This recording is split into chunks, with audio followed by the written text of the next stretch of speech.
बिस्मिल्लाहिर्रहमानिर्रहीम। अस्सलाम वालेकुम। उम्मीद करता हूँ सारे खैर वाफियत से होंगे। फजर का टाइम है, हम नमाज़ पढ़ने के लिए आए थे।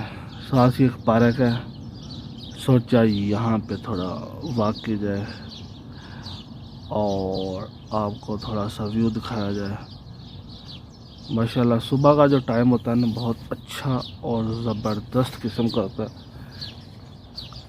शायद आपको थोड़ी थोड़ी चिड़ियों की आवाज़ आ रही हो, परिंदों की, वो बड़ी प्यारी आवाज़ लगती है माशाल्लाह से। और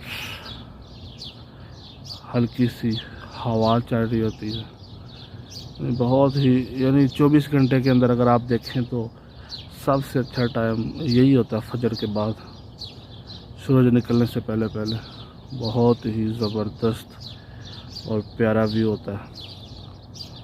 अल्हम्दुलिल्लाह, कोशिश करनी चाहिए कि फ़जर के बाद तो वॉक के लिए निकला जाए, और सेहत के लिए भी अच्छा है और साथ में इबादत भी हो जाती है, नमाज़ पढ़ लेता है बंदा।